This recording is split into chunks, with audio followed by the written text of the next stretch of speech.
Hello நண்பர்களே, எல்லோரும் நல்லா இருக்கீங்களா? வீடியோ பார்க்குற எல்லாருக்கும் வணக்கம். இன்றைக்கி நம்ம சேனலில் பார்த்தீங்கன்னா த எட்ஜ் இருக்கார்ல, அவர் டபிள்யூபிள்யூக்கு வரதுக்கு வாய்ப்பு இருக்குது அண்ட் ஒரு ட்ரீம் மேட்சை கம்ப்ளீட் பண்ணதுக்கு வாய்ப்பு இருக்குது அப்படிங்கிற செய்தி கிடச்சிருக்குது. இதை தவிர்த்து உங்கள் வைப்பர் ராண்டி ஆர்டனை டபிள்யூபிள்யூ பார்த்தீங்கன்னா குப்பையாட்டம் யூஸ் பண்ணிகிட்டு இருக்கிறாங்க.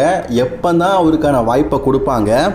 ரிங் ஜெனரல் குந்தர் சம்மர் ஸ்லாமில் தோற்றதுக்கு அப்புறமா ஆளையே காணுமே, அவருக்கு என்ன ஆச்சு அப்படிங்கிற அப்டேட்டையும் இன்றைக்கி நம்ம வீடியோவை பார்க்க போகிறோம்.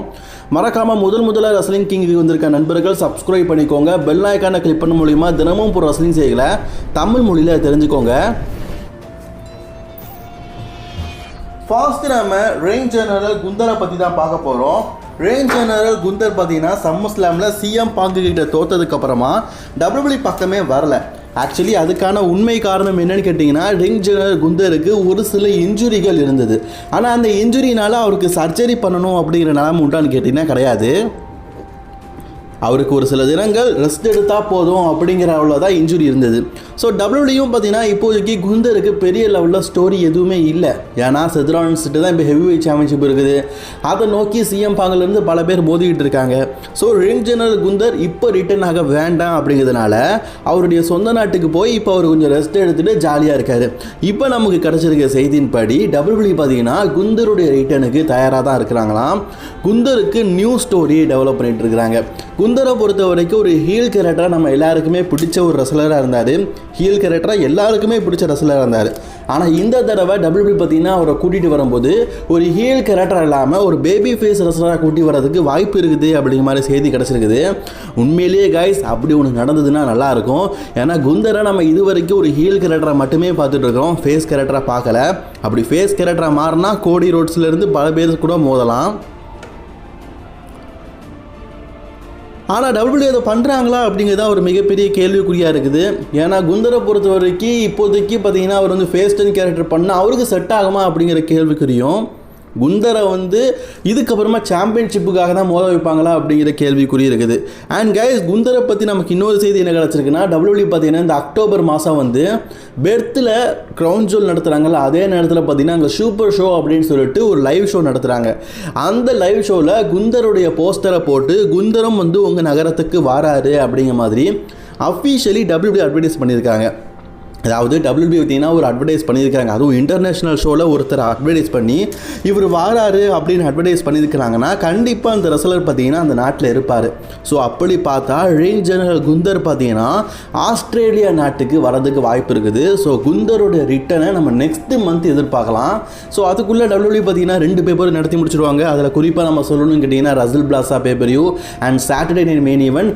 அதுக்கப்புறமா தான் பார்த்தீங்கன்னா க்ரௌன் ஜுவல் நடக்குது. ஸோ அந்த டைமில் நம்ம ரிங் ஜெனரல் குந்தர் எதிர்பார்க்கலாம் அப்படிங்கிற ஒரு மிகப்பெரிய செய்தி கிடைச்சிருக்குது. அடுத்தது நம்ம யாரை பற்றி பார்க்க போகிறோன்னா வைப்பர் ராண்டி ஆர்டன். அதாவது வைப்பர் அப்படிங்கிற பேரை கேட்டாலே பார்த்தீங்கன்னா ஒரு காலத்தில் குல நடுங்காத ரெஸ்லர்ஸே கிடையாது. பன்கிக்கு போடுவார், ஆர்கேஓ போடுவார், ஸ்பீடுனா ஸ்பீடு, ஆர்கேஓன்னு ஆர்கேஓ செம்மங்க. அப்படி ரசிகர்கள் மத்தியில் உச்சக்கட்ட வரவேற்பை பெற்றவர் தான் ராண்டி ஆர்டன். ஏன் இவருடைய வில்லத்தரத்துக்குன்னே சொல்லிட்டு ஒரு ரசிகர்கள் உண்டானவங்க இருக்காங்க. அதாவது சில பேர் நல்லா ஃபேஸ் டைம் பண்ணுவாங்க. ரோமன் ரெயின்ஸ்லாம் 10 பேர் அடிப்பார். அதை பார்த்து சில ஃபேன்ஸ் அவருக்கு ரசிகரமாக இருக்காங்க. ஆனால் வில்லத்தனத்தை கண்டே ஒரு வில்லனை பார்த்தே நீங்கள் ஹீரோ ஆகிருக்கிறீங்க அப்படின்னா அது கண்டிப்பாக ராண்டி ஆர்டன் தான். அப்படிப்பட்ட ராண்டி ஆர்டனை டபிள்யூபிள்யூ பார்த்தீங்கன்னா இப்போ குப்பையாட்டம் யூஸ் பண்ணிகிட்டு இருக்காங்க.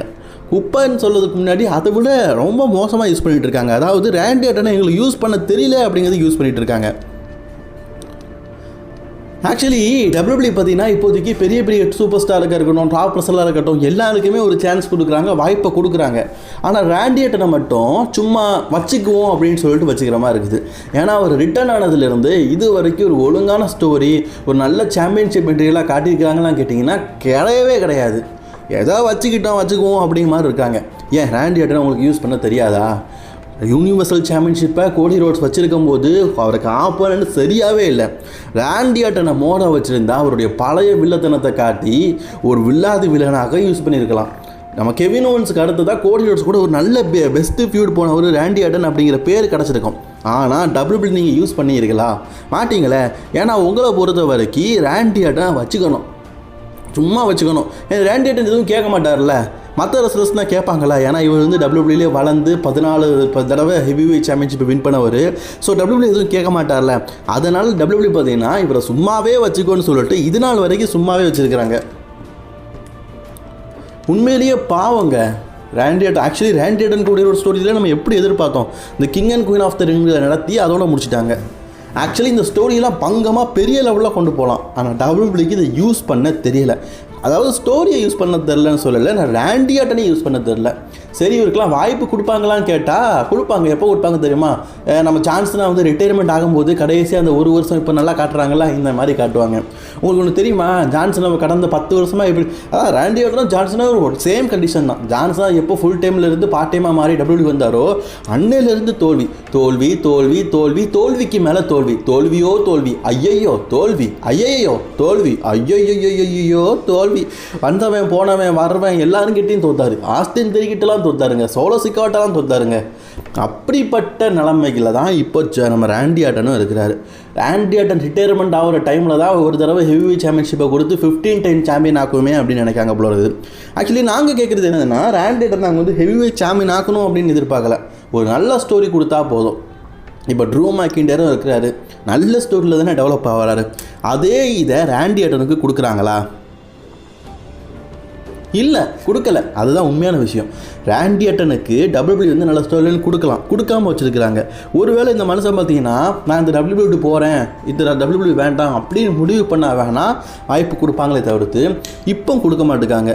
ஏன் ரேண்டி ஆர்டனும் மௌனம் காக்குறாரு அப்படின்னு தாங்க தெரில. உண்மையிலேயே இந்த பீக் டைம் அப்படின்னா அந்த ரேண்டி ஆர்டன் கோவிட் ஏரியாவில் கூட நல்லா தாங்க காட்டினாங்க. எட்ஜு கூட மோதினார், டபிள்யூபிள்யூ சாம்பியன்ஷிப்பை வின் பண்ணார், private story, Wrestlemania, RK Bro team, இதெல்லாம் நல்லா இருந்தது.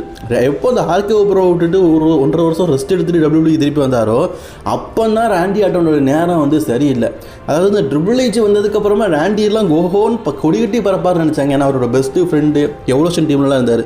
ஆனால் அந்த ட்ரிபிள் எச் வந்ததுக்கப்புறமா தான் ரேண்டி ஆர்டன் நாசமாகவே போயிருக்கிறாரு அப்படிங்கிறத நினைக்கும் போது என்னத்த சொல்ல. அதாவது நீ வந்தாலாச்சு அதை விட நான் பெருசாக இருப்பேன்னு நினச்சா அதை விட கீழே தள்ளிட்டியடா அப்படிங்கிற அளவுக்கு ட்ரிபிள் எச் வச்சுருக்காரு. சொல்கிறதுக்கு எதுவுமே இல்லை. யங் டேலண்டஸை வளர்ப்போன்னு சொல்லிட்டு லெஜண்ட் ரெஸ்லர்ஸ் எல்லாம் சும்மாவே வச்சுருக்காரு, யூஸே பண்ணாமல். என்னத்த சொல்ல. அண்ட் காய்ஸ், அடுத்தது நம்ம ஜான் சீனாவை பற்றி தான் பார்க்க போகிறோம். ஜான் சீனா அவருடைய கெரியரில் பார்த்தீங்கன்னா அவர் இந்த 2025 ஒரு நல்ல ஸ்டோரின்னு போனார். ஈவன் பார்த்தீங்கன்னா ராயல் ரம்போ, எலிமினேஷன் சாம்பர், எல்லா விதமான பேப்பரிலும் பங்கேற்று நம்ம எல்லாருமே பார்த்தீங்கன்னா ஆனந்தத்தின் உச்சத்திகள் கொண்டு போயிருக்கிற ஜான் சீனா இன்னும் ஒரு 8 மேட்சஸ் வருவார். அது அப்பீரியன்ஸ் எல்லாம் சேர்த்து தான், மேட்ச்னு சொல்ல முடியாது, 8 அப்பீரியன்ஸ். அதில் மேட்சும் சரி எல்லாமே சேர்த்து இருக்கும், ப்ரொமோ கட்டாக இருக்கட்டும் எல்லாமே. இப்போ அவருடைய கெரியரில் எல்லா லெஜண்டரி ரெஸ்லர்ஸ் கூடயும் எல்லா ட்ரீம் ஆப்பரன்ஸ் கூடயும் சண்டை போட்டார். ஆனால் ஒரே ஒருத்தரை தவிர,